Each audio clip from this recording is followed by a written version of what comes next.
म जे देख्दैछु के त्यो सपना नै हो कि सपना जस्तै सुन्दर यथार्थ। ऊ मेरो अगाडि उभिएको छ पुरै संसार बोकेर मेरै भागमा पार्नको लागि। उसको आँखामा हेर्छु, उसको आत्मा देख्छु, मानौ साँझलाई रोकेर कसैलाई पर्खिरहेको छ, मानौ साँझ भन्दा सुन्दर कोही देखिरहेको छ। म माग्छु भने सायद बादल टिपी सिरानी बनाइदिन्छ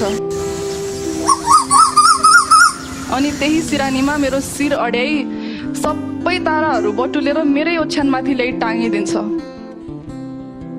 तर कसरी मागौं? धेरै कुराहरूले बाँधिएकी छु, सायद अल्झिएकी छु। ऊ मैतिर हेरिरहन्छ। उसले हेरिरहेको देख्दा म उसलाई नहेर्न सक्दिन। यस्तो लाग्छ कि म सिँगारिँदैछु, यस्तो लाग्छ कि ऊ मलाई सिँगार्दैछ। ऊ मेरो झरी हो र म उसको श्रावण, मैसँग बर्सिन चाहन्छ। तर दुर्भाग्य, म धेरै समय बोकेर आएकी छैन। त्यसैले त बिहानी हुनु अघि नै मेरो लागि कविता लेखिदिन्छ, मलाई मन पर्ने गीत गाइदिन्छ अनि मेरै लागि भनेर जमिनमाथि आकाश बिछ्याइदिन्छ। तर डर लाग्छ, कोही आफूलाई सुम्पिन यति सम्म तयार छ र म भने उसलाई आफ्नो पछ्यौरीमा समेट्न पनि सक्दिन। म खोला जस्तै हतासिएकी छु,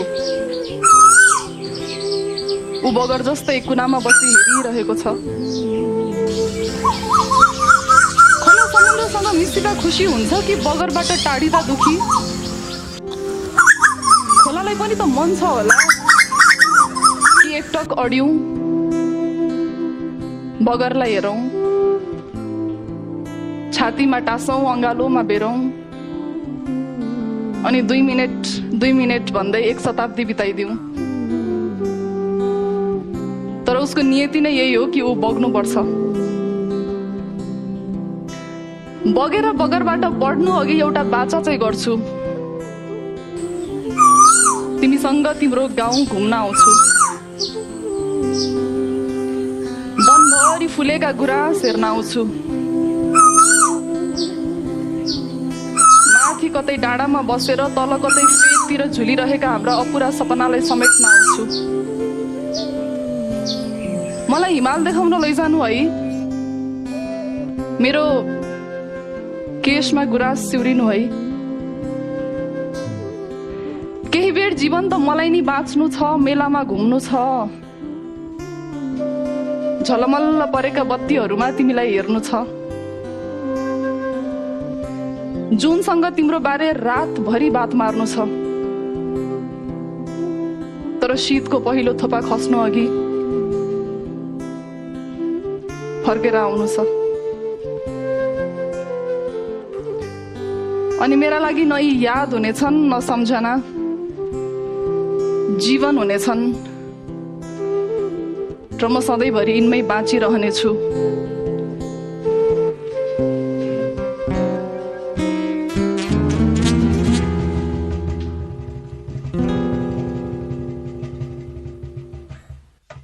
चुपचाप यसै गरी जीवन कथा चलिरह्यो, रुमाली बसन्त छरी मन्द मन्द हाँसिदिनु, रुमाली बसन्त छरी मन्द मन्द हाँसिदिनु।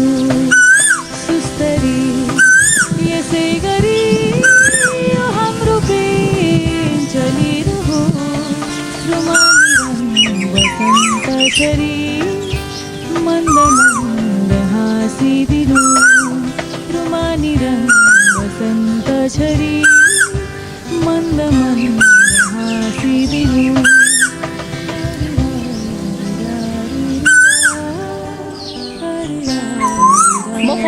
जानुपर्ने ठाउँ अन्तै छ, तर के भन्न गलत हुनेछ कि जहाँ छु जीवन त लागिरहेछ। हामी फेरि भेट्नेछौँ, तिमी गुराँस लिएर आउनु।